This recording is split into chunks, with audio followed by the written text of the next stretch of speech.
اعوذ باللہ من الشیطان الرجیم بسم اللہ الرحمن الرحیم الحمد للہ رب العالمین والصلاة والسلام علی سید الانبیاء والمرسلین وعلی آلہ واصحابہ واہل بیتہ وذریاتہ اجمعین والعاقبۃ للمتقین قال اللہ تبارک وتعالی فی کلامہ المجید فی سورۃ البقرہ بسم اللہ الرحمن الرحیم وقال لهم نبیہم ان اللہ قد بعث لکم طالوت ملکا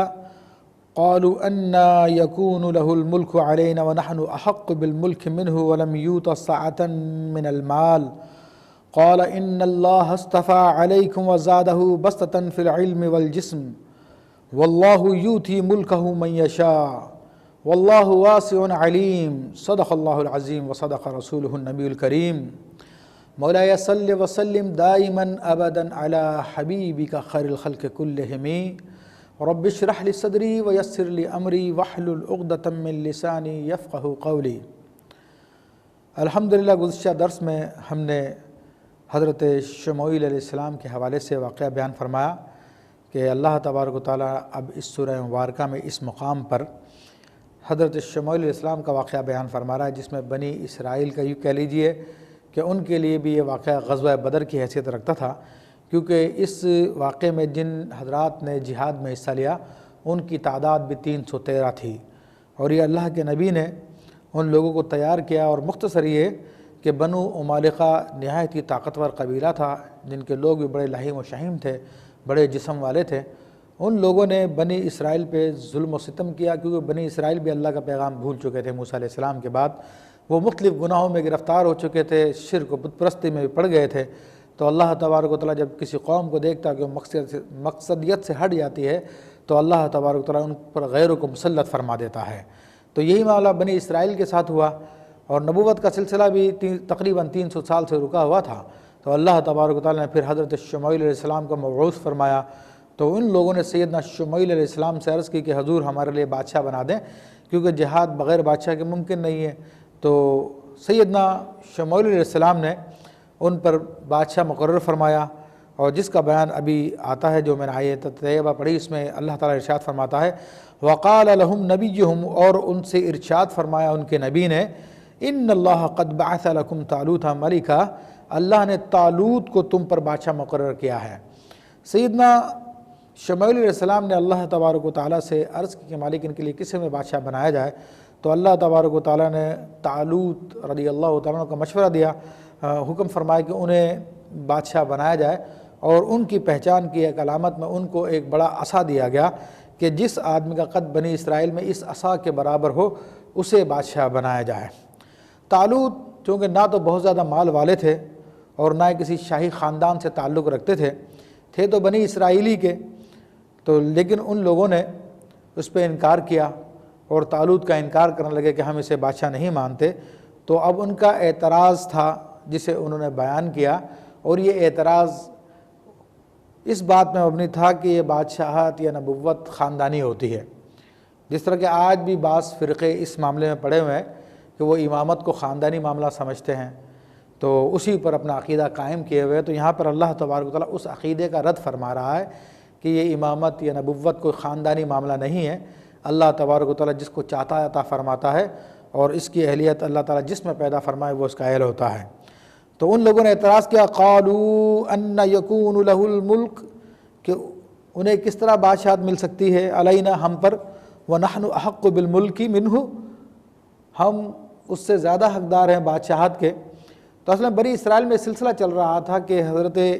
لاوی بن یعقوب کی اولاد سے انبیاء کرام مبعوث ہوتے تھے، اور یہودا بن یعقوب کی اولاد سے بادشاہ آیا کرتے تھے، اور تو حضرت طالوت ان دونوں ہی قبیلوں میں سے نہیں تھے بلکہ تیسرے قبیلے میں سے تھے۔ تو اس پر ان لوگوں کو اعتراض تھا، اور ظاہری طور پہ آپ کے پاس مال و دولت نہیں تھا، تو اسی بات کو انہوں نے بیان کیا ولم یؤت سعۃ من المال، ان کو تو مال بھی اتنا زیادہ نہیں دیا گیا ہے، وہ مالدار انسان میں نہیں ہے۔ تو آپ اللہ کے نبی نے ارشاد فرمایا شموئیل علیہ السلام نے قال ان اللہ اصطفى علیکم وزادہ بسطۃ فی العلم والجسم، کہ بھائی بے شک اللہ تبارک و تعالیٰ نے ان کو منتخب فرما لیا ہے، چن لیا ہے، اور بادشاہت کے لیے مال کی ضرورت نہیں ہوتی ہے، قیادت کے لیے سیادت کے لیے مال ثانوی حیثیت رکھتا ہے، اصل اس میں علم کی ضرورت ہوتی ہے اور طاقت کی ضرورت ہوتی ہے۔ تو اللہ تبارک و تعالیٰ نے طالوت کو علم بھی عطا فرمایا، تم لوگوں میں سب سے زیادہ انہیں علم ہے، اور جسم کے اعتبار سے بنی اسرائیل میں کوئی بھی ان کے جسم کے برابر کا نہیں ہے کہ وہ بہت لمبے قد کے بھی ہیں اور بہت طاقتور بھی ہیں۔ تو اب ایک حقیقت کو اللہ تبارک و تعالیٰ بیان فرما رہا ہے جو بہت ساری گمراہیوں کے جڑ کو کاٹ دیتی ہے۔ یہ اس قسم کے جو تصورات قائم کر لیے جاتے ہیں کہ خلافت یا تو خاندانی ہے، یا نبوت خاندانی ہے، یا امامت خاندانی مسئلہ ہے، تو فرمایا کہ واللہ یؤتی ملکہ من یشاء، اللہ اپنے بادشاہ جس کو چاہتا ہے عطا فرماتا ہے، یہ کسی خاندان کی میراث نہیں ہے۔ واللہ واسع علیم، اور اللہ تبارک و تعالیٰ بہت وسعت والا ہے، بہت علم والا ہے۔ تو یہاں پر ان دو صفات نے یہ بھی وضاحت کر دی ہے کہ اللہ تبارک و تعالیٰ کی وسعت یہ ہے وہ جس پر جب چاہے انعام فرما دے، جس پہ جب چاہے کرم فرما دے۔ کوئی ایک شخص ٹھیکہ لے کر نہیں آ گیا، یہ کوئی ایک خاندان کا ٹھیکہ نہیں ہے کہ اسی کے اوپر ساری کی ساری عنایتیں ہوں۔ اللہ تبارک و تعالیٰ بنی ہاشم پہ بھی کرم فرماتا ہے، اور حضور علیہ السلام کے بعد اللہ تبارک و تعالیٰ نے سیدنا ابوبکر صدیق کے خاندان پہ کرم فرمایا، عمر فاروق کے خاندان پہ کرم فرمایا، عثمان غنی کے خاندان پہ کرم فرمایا، مولا کائنات کے خاندان پہ کرم فرمایا۔ تو جس پہ کرم فرما دے وہ وسعت والا ہے اور علم والا، جانتا ہے کہ کون سا کس بات کا اہل ہے، اس نے کس میں کیا اہلیت پیدا فرمائی ہے۔ ارشاد فرما کہ وقال لهم نبیہم ان آیۃ ملکہ ان یاتیکم التابوت فیہ سکینہ، ان کے نبی نے ان سے ارشاد فرمایا۔ اب چونکہ بنی اسرائیل اس میں اختلاف کر رہے تھے حضرت طالوت کے بارے میں، تو انہوں نے بتایا کہ اللہ کی طرف سے تمہیں اس کی نشانی مل جائے گی کہ حضرت طالوت کو ہی بادشاہ ہونا چاہیے۔ تو اب وہ نشانی کیا بتائی کہ ان کے نبی نے ان سے ارشاد فرمایا کہ بے شک ان کی بادشاہت کی علامت یہ ہے ان یاتیکم التابوت، تمہارے پاس ایک تابوت آئے گا، فیہ سکینہ، جس کے اندر اطمینان قلب ہے، من ربکم، تمہارے رب کی طرف سے، وبقیۃ مما ترک آل موسیٰ و آل ہارون، اور اس کے اندر وہ باقیات ہیں جو کہ حضرت موسیٰ علیہ السلام نے اور حضرت ہارون علیہ السلام نے چھوڑی ہے، تحملہ الملائکہ، جس کو ملائکہ اٹھائے ہوئے ہوں گے۔ تو یہاں پر میں عرض کر دوں کہ اللہ تبارک و تعالیٰ نے اس تابوت کا ذکر فرمایا، اور یہ تاریخ میں قرآن و حدیث کی کتابوں میں تابوت سکینہ کے نام سے موسوم کیا جاتا ہے۔ یہ وہ تابوت ہے کہ جس میں اللہ تبارک و تعالیٰ نے اپنے نبیوں کی علامات کو، ان کے تبرکات کو اس میں رکھا، اور ان میں تبرکات کیا تھے؟ مفسرین کرام فرماتے ہیں کہ اس میں تمام انبیاء کرام علیہ السلام کی تصویریں بھی تھیں، اور تمام انبیاء کرام علیہ السلام کے گھروں کی تصویریں بھی تھیں۔ سید عالم صلی اللہ تعالیٰ علیہ وآلہ وسلم کی تصویر اس حالت میں تھی کہ آپ علیہ السلام گویا کہ نماز میں کھڑے ہوئے ہیں اور صحابہ کرام آپ کے ارد گرد بیٹھے ہوئے ہیں۔ تو یہ تصویریں کسی انسان نے نہیں بنائی تھی، بلکہ اللہ تبارک و تعالیٰ نے بنائی تھی تاکہ انبیاء کے لیے علامت رہے۔ اور نبی علیہ السلام کی جو تصویر تھی وہ لال پر بنی ہوئی تھی، لال جو پتھر ہوتا ہے، یا زمرد ذکر کیا ہوا اس میں۔ تو یہاں پر اس تابوت میں یہ بھی تھی۔ اس کے علاوہ سیدنا موسیٰ علیہ السلام کا عصا بھی تھا،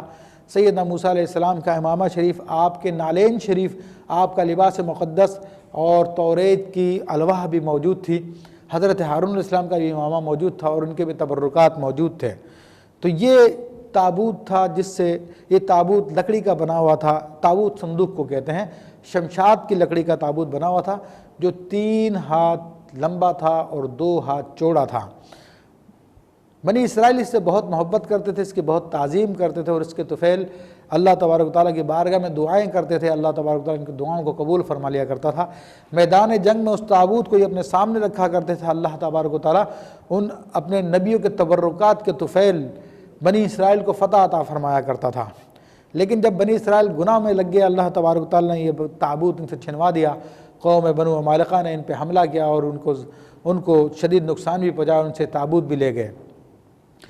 عمالقہ نے یہ تابوت لے جا کر اس کی بے حرمتی کی، اور اس تابوت کی بے حرمتی کرنے کی وجہ سے اللہ تبارک و تعالیٰ نے ان میں طرح طرح کی بیماریاں پیدا فرما دی۔ جو کوئی اس تابوت کے قریب تھوکتا تھا یا پیشاب کرتا تھا، اللہ تبارک و تعالیٰ اس میں سخت قسم کے مرضوں کو پیدا فرما دیتا تھا، طاعون کا مرض پیدا فرما دیتا تھا، جس سے وہ لوگ کافی تعداد میں ہلاک ہو گئے۔ تو ایک عرصے کے بعد ان لوگوں کو یہ بات سمجھ میں آ گئی کہ ہم پر یہ جو بیماریاں آ رہی ہیں، آفتیں آ رہی ہیں، مصیبتیں آ رہی ہیں، یہ اللہ کے نیک بندوں کی تبرکات کی تعظیم نہ کرنے کی وجہ سے آ رہی ہے۔ تو یہاں پر تمام مسلمانوں کو غور کرنا چاہیے کہ انبیاء کے تبرکات کی، اللہ کے نیک بندوں کے تبرکات کی کیا حیثیت ہے۔ کہ اللہ کے تبرکات جس قوم کے پاس، اللہ کے نبیوں کے، اللہ کے نیک بندوں کے تبرکات جس قوم کے پاس ہوتے ہیں، اللہ تعالیٰ انہیں سرخ رو فرماتا ہے، اور جب ان سے چھن جاتے ہیں تو رسوا ہو جاتے ہیں، اور جو ان کا ادب نہیں کرتا اللہ تبارک تعالیٰ انہیں ہلاکتوں میں ڈال دیتا ہے۔ تو جب عمالقہ نے دیکھا کہ تابوت کی وجہ سے ہم پہ مصیبتیں آ رہی ہیں، تو ان لوگوں نے وہاں سے تابوت کو ایک بیل گاڑی پر رکھا اور اسے بیل کو جنگل کی طرف بھگا دیا۔ یہاں پہ اللہ کے نبی شمائیل علیہ السلام ان سے فرما رہے ہیں کہ حضرت طالوت کی بادشاہت کی علامت یہ ہے کہ تمہیں وہ تابوت سکینہ مل جائے گا جس میں تمہارے دلوں کا چین ہے، دلوں کا سکون ہے۔ تو یہاں پر نشانیاں بھی بتا دی کہ تحملہ الملائکہ۔ تو اب تمام کے تمام لوگ اس کا انتظار کرنے لگے۔ تو اللہ تبارک و تعالیٰ نے 2 فرشتوں کے ساتھ ان بیل گاڑی کو یہاں تک پہنچایا، اور انہوں نے جب تابوت سکینہ کو دیکھا تو ان کو یقین آ گیا کہ بے شک اللہ تبارک و تعالیٰ نے ہی حضرت طالوت کو بادشاہت کے لیے منتخب فرمایا۔ فرمایا کہ ان فی ذلک لآیۃ لکم ان کنتم مؤمنین، اور اس میں تمہارے لیے نشانی ہے اگر تم ایمان رکھنے والے ہو۔ تو بلا شبہ یہ بڑی عظیم نشانی ہے کہ جو بھی اللہ تبارک و تعالیٰ کے انبیاء کے نیک بندوں کے تبرکات کی تعظیم کرتا ہے، اللہ تبارک و تعالیٰ نے دنیا میں بھی سرخرو فرماتا ہے، آخرت میں بھی سرخرو فرماتا ہے۔ اور الحمدللہ صحابہ کرام رضوان اللہ علیہم اجمعین کے نزدیک رسول اللہ صلی اللہ علیہ وسلم کے تبرکات سے بڑھ کر تو کوئی تبرکات ہی نہیں تھے۔ حضور علیہ السلام نے تو خود اپنے منہ مبارکہ کو لوگوں میں تقسیم فرمایا، اور لوگوں نے ان کو سنبھال کے رکھا۔ حضرت خالد بن ولید رضی اللہ تعالیٰ عنہ میدان جنگ میں جو اپنے سر پہ خود پہنا کرتے تھے، تو اس میں حضور علیہ السلام کے منہ مبارکہ رکھا کرتے تھے، تو جس کی وجہ سے اللہ تبارک و تعالیٰ آپ کو ہر جنگ میں فتح عطا فرماتا تھا۔ دوران جنگ ایک مرتبہ آپ کے سر سے وہ ٹوپی گر گئی، تو آپ جنگ کو چھوڑ کر اس ٹوپی کو اٹھانے میں مصروف ہو گئے۔ تو لوگوں نے بعد میں پوچھا کہ یہ گھمسان کی جنگ ہے، لوگ آپ پہ حملہ آور ہو رہے ہیں، مگر آپ نے لڑائی چھوڑ کر اس ٹوپی پہ اتنی توجہ کی، کہا اس میں رسول اللہ صلی اللہ علیہ وسلم کے منہ مبارکہ ہے۔ سرکار دو عالم صلی اللہ علیہ وسلم خود نے اپنی تبرکات کو تقسیم فرمایا ہے۔ عمرے کے موقع پر سرکار دو عالم صلی اللہ علیہ وسلم نے صحابہ کرام رضوان اللہ علیہ اجمعین کے سامنے اپنے ہاتھوں سے وہ اپنے منہ مبارکہ تقسیم فرمائے، اور باقاعدہ احادیث کریمہ میں ان کا ذکر آتا ہے۔ ام المومنین عائشہ الصدیقہ رضی اللہ تعالیٰ عنہ کے پاس رسول اللہ صلی اللہ علیہ وسلم کا جبہ مبارکہ تھا، جب کوئی بیمار ہوتا تھا اس میں سے کچھ پانی میں بھگو دیا کرتی تھی، اس کا پانی مریضوں کو پلایا کرتی تھی، ان کو شفا ہو جایا کرتی تھی۔ تو اللہ تبارک و تعالیٰ اہل ایمان کو فرما رہا ہے کہ اس میں نشانیاں ہیں۔ جب لوگ تابوت جو انبیاء کے تبرکات کی تعظیم کریں گے تو اللہ کے یہاں پر وہ مومنین ہو جائیں گے، اور اللہ انہیں سرخرو فرمائے گا۔ فلما فصل طالوت بالجنود، اور جب طالوت رضی اللہ تعالیٰ عنہ اپنے لشکر کو لے کے نکلے جہاد کے لیے، تو راستے میں انہوں نے فرمایا کہ ان اللہ مبتلیکم بنہر، کہ اللہ تبارک و تعالیٰ تمہارا ایک نہر کے ذریعے، ایک دریا کے ذریعے تمہاری آزمائش فرمائے گا۔ تو یہ ایک عقل میں آنے والی بات ہے کہ جب بھی کسی کو میدان جنگ میں لایا جاتا ہے تو پہلے ان کو آزمایا جاتا ہے کہ یہ میدان جنگ میں بھی جانے کے قابل ہیں یا نہیں ہے، ایسا تو نہیں ویسے پیٹ پھیر کے چلے جائیں گے۔ تو یہاں پر بنی اسرائیل کی آزمائش کا ذکر ہو رہا ہے، اور وہ آزمائش یہ تھی کہ چونکہ یہ سفر تھا، بہت طویل سفر تھا، گرمی کا موسم تھا، تو لوگوں کو شدید پیاس لگی ہوئی تھی۔ تو یہاں پر حضرت طالوت نے فرمایا کہ اللہ تعالیٰ تمہارے لیے پانی کے بارے میں، اس نہر کے بارے میں تمہاری آزمائش فرمائے گا۔ فمن شرب منہ فلیس منی، تو جو کوئی بھی اس نہر سے پیے گا وہ مجھ سے نہیں ہوگا، یعنی میرے لشکر میں سے نہیں ہوگا۔ ومن لم یطعمہ فانہ منی، جو کوئی اس میں سے نہ پیے وہ مجھ سے ہے، وہ میرا ہے۔ الا من اغترف غرفۃ بیدہ، سوائے یہ کہ ایک چلو پینے کی اجازت ہے۔ یہ آزمائش تھی بنی اسرائیل کی، مگر وہ آزمائش میں ان میں اکثر لوگ ناکام ہوئے۔ اللہ ارشاد فرماتا فشربوا منہ الا قلیلا منہم، تو ان میں سے اکثر لوگوں نے پی لیا سوائے چند لوگوں کے، اور وہ ان کی تعداد 313 تھی۔ اب اللہ کا کرنا دیکھیے کہ جن لوگوں نے صرف ایک چلو پانی لیا تو اللہ تبارک و تعالیٰ نے وہ چلو بھر پانی ان کے لیے بھی کافی کر دیا اور ان کی سواریوں کے لیے بھی کافی کر دیا۔ لیکن جن لوگوں نے خوب سیر ہو کے پیا تھا تو ان کے ہونٹ سیاہ پڑ گئے اور ان کے جسم میں سستی آ گئی، اور ان لوگوں نے جہاد کرنے سے انکار کر دیا۔ فرمایا کہ فلما جاوزہ ہوا والذین آمنوا معہ، پس وہ جب آگے بڑھے اور وہ لوگ جو ایمان لائے تھے ان کے ساتھ تھے، جن میں وہ لوگ بھی شامل ہیں جنہوں نے پانی پی لیا تھا، قالوا لا طاقت لنا اليوم بجالوت وجنودہ، تو وہ لوگ کہنے لگے کہ آج ہم میں طاقت نہیں ہے کہ ہم جالوت اور اس کے لشکر سے لڑ سکیں۔ یہ جالوت بنو مارکہ کا سردار تھا، اور اس کے بارے میں بڑے عجیب و غریب باتیں مفسرین نے لکھی ہے اسرائیلیات میں، یہاں تک لکھا کہ اتنا لہیم و شہیم تھا، اس کا سایہ 1 میل تک جاتا تھا۔ تو بہرحال جب اس کے لشکر کو دیکھا، ان لوگوں کو دیکھا، کیونکہ یہ قوم عاد میں سے، اور قوم عاد ویسے ہی بہت زیادہ جسم والے تھے، پہاڑوں کے اندر رہا کرتے تھے، تو اسی قوم میں ہونے کی وجہ سے اس میں بھی اس کا اثر پایا جاتا تھا۔ تو قال الذین یظنون انہم ملاقو اللہ، تو اب انہی 313 کی بات ہو رہی ہے کہ جنہوں نے پانی نہیں پیا تھا سوائے ایک چلو کے۔ تو اللہ تعالیٰ ان کی کچھ شان سے بیان فرما رہا ہے، ان کے بارے میں ارشاد فرماتا ہے، تو ان لوگوں نے کہا جو یقین رکھتے تھے کہ انہیں اپنے رب سے ملنا ہے، یعنی قیامت آنی ہے اور اپنے رب کی بارگاہ میں ہمیں حاضر ہونا ہے، تو ان لوگوں نے کہا، کیا کہا، کم من فیۃ قلیلۃ غلبت فیۃ کثیرۃ باذن اللہ، کہ کتنے ہی چھوٹے گروہ اللہ کے اذن سے، اللہ کے فضل سے بڑے گروہ پہ غالب آ جاتے ہیں۔ واللہ مع الصابرین، اور اللہ تبارک و تعالیٰ صبر کرنے والوں کے ساتھ ہے۔ تو ان لوگوں نے جنہوں نے پانی پیا تھا انہوں نے انکار کر دیا، مگر یہ 313 ثابت قدم رہے جالوت کے پورے لشکر کے سامنے۔ ولما برزوا لجالوت وجنودہ، لیکن جب یہ جالوت اور اس کے لشکر کے سامنے یہ مسلمان آئے 313، تو اب انہوں نے جو ان کا اصل ہتھیار تھا کہ اپنے رب پہ بھروسہ کرنا، وہی دعا کی انہوں نے، کہ دعا مومن کا ہتھیار ہے۔ قالوا ربنا افرغ علینا صبرا وثبت اقدامنا، اے ہمارے رب تو ہم پہ صبر انڈھیل دے اور ہمارے قدموں کو ثابت رکھ، وانصرنا علی القوم الکافرین، اور کافرین کے قوم پر ہماری مدد فرما دے، ہمیں نصرت عطا فرما دے۔ تو یہ مومن کا اصل ہتھیار ہے۔ کافر ہے تو تلوار پہ کرتا ہے بھروسہ، مومن ہے تو بے تیغ بھی لڑتا ہے سپاہی۔ کہاں جالوت کا بڑا عظیم لشکر تھا اور کہاں یہ 313 مسلمان تھے، اب یہ ان کے سامنے ہیں۔ تو مگر اللہ تبارک و تعالیٰ جب بھروسہ کیا، اللہ تعالیٰ سے دعا کی، تو اللہ تبارک و تعالیٰ نے انہیں فتح یابی عطا فرمائی۔ فہزموہم باذن اللہ، تو اس چھوٹے سے لشکر نے اس بڑے لشکر کو اللہ کے حکم سے شکست دے دی۔ وقتل داؤد جالوتا، اور داؤد نے جالوت کو قتل کر دیا۔ یہ داؤد کون تھے؟ یہ سیدنا داؤد علیہ السلام ہیں۔ جب جالوت مسلمانوں کے لشکر کے سامنے آیا تو اس نے آ کے مبارز طلب کیا۔ یہ پرانے زمانے میں جنگ کا طریقہ تھا کہ مختلف لشکروں کے سورما جب آمنے سامنے ہوتے تھے تو ان میں سے ہر ایک دوسرے کو چیلنج کرتا تھا اور آ کر کہتا ہے کوئی میرا مقابلہ کرنے والا۔ اب طالوت کفار کی طرف سے تھا تو اس نے آ کے چیلنج کیا، ہے کوئی مجھ سے مقابلہ کرنے والا۔ جب اس کے جسم کو دیکھا، اس کی طاقت کو دیکھا، پورا کا پورا وہ لوہے میں جکڑا ہوا ہے، سر پہ بھی اس نے خود پہنی ہوئی ہے اور ہتھیاروں سے لیس ہے،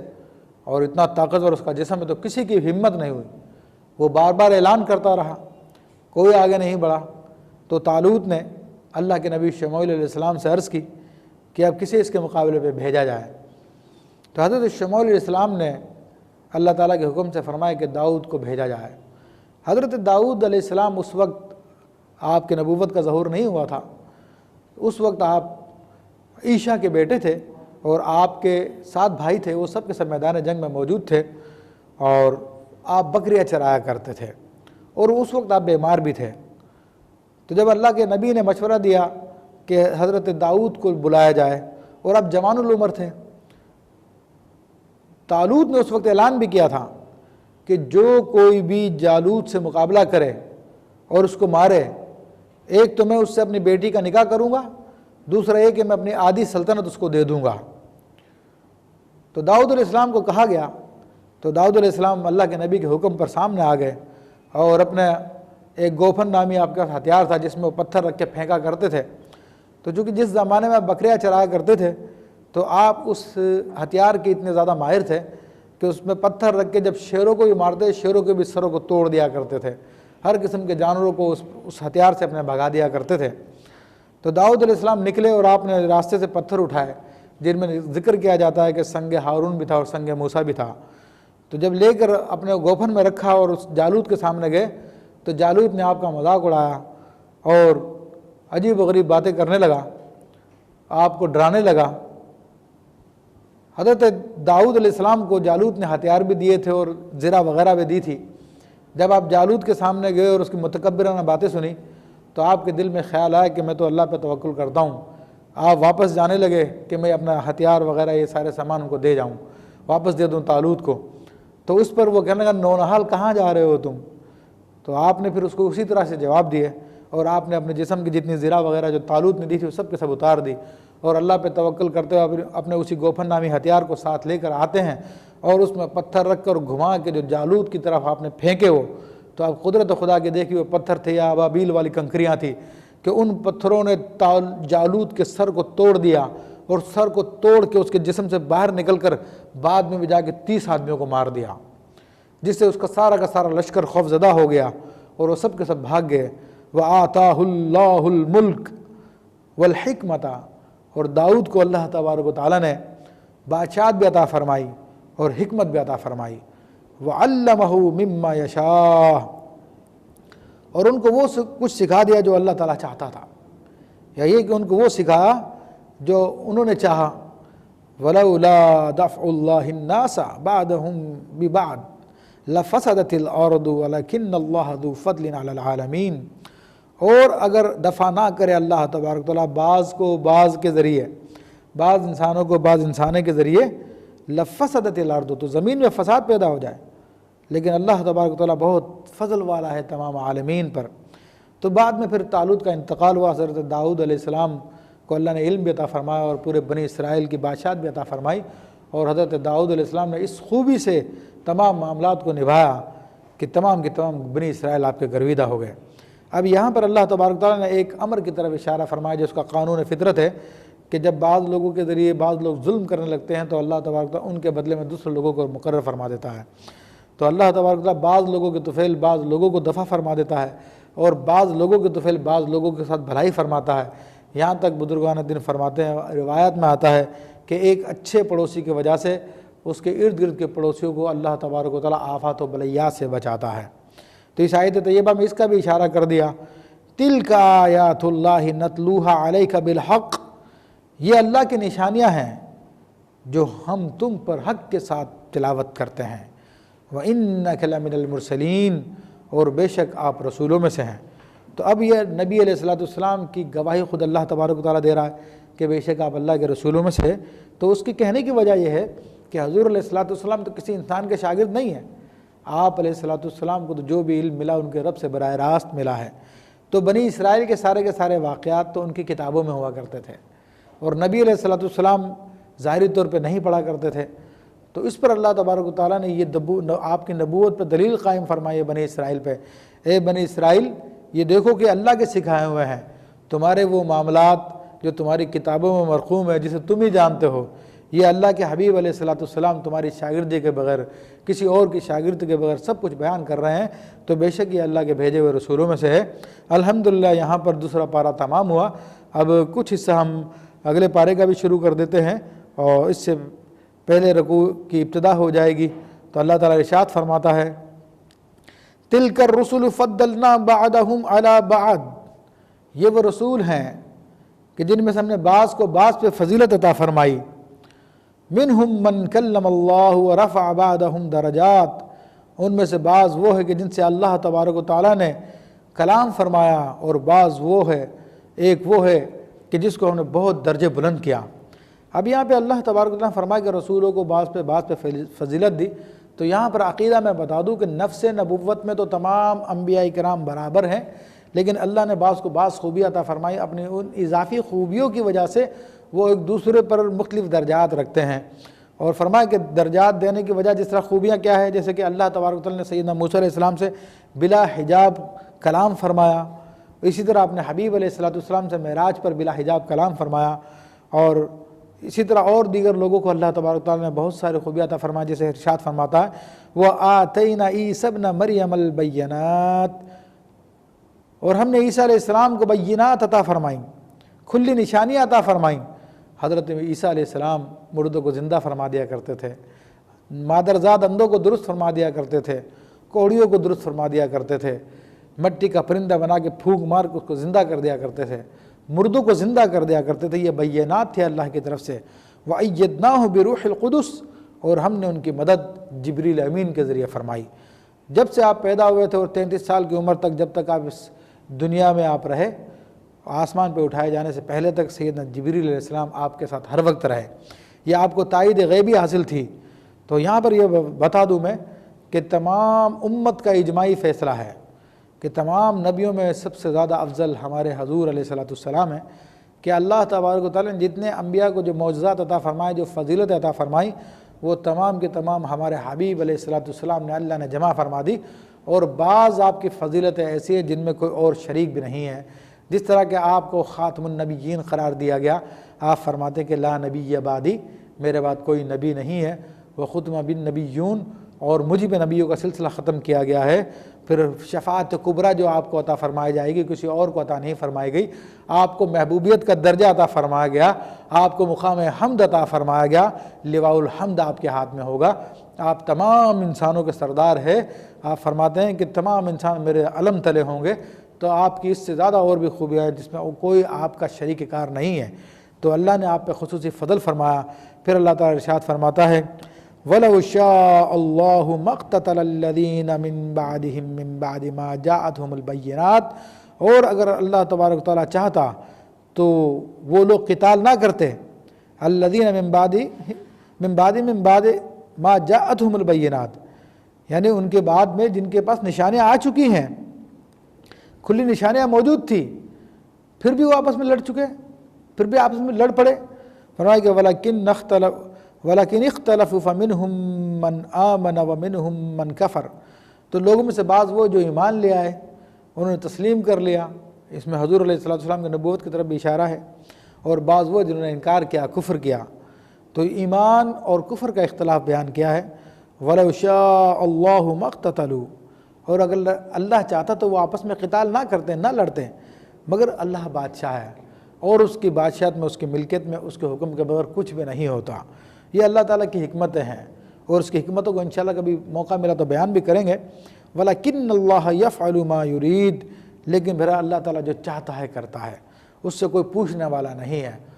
اس سے کوئی سوال نہیں کر سکتا۔ لوگوں سے سوال کیا جائے گا مگر اس سے کوئی سوال نہیں کر سکتا۔ تو یہاں پہ اشارہ کر دیا ہے، حقیقت میں تمام کے تمام معاملات اللہ جل شانہ کے ہاتھ میں ہیں۔ وہ جس سے جو چاہتا ہے کرواتا ہے، اور جس کے لیے جو چاہتا ہے مقرر فرماتا ہے، اور جس کو جو چاہتا ہے درجہ عطا فرماتا ہے، جس کو چاہتا ہے عزت دیتا ہے، جس کو چاہتا ہے وہ ذلیل کرتا ہے۔ تو انشاءاللہ تبارک و تعالیٰ اگلی آیت میں پھر اللہ تبارک نے جو احکام بیان فرمائے انشاءاللہ ان کو بیان کریں گے۔ اب یہیں پہ سلسلے کو ختم کرتے ہیں۔ وآخر دعوانا ان الحمد للہ رب العالمین۔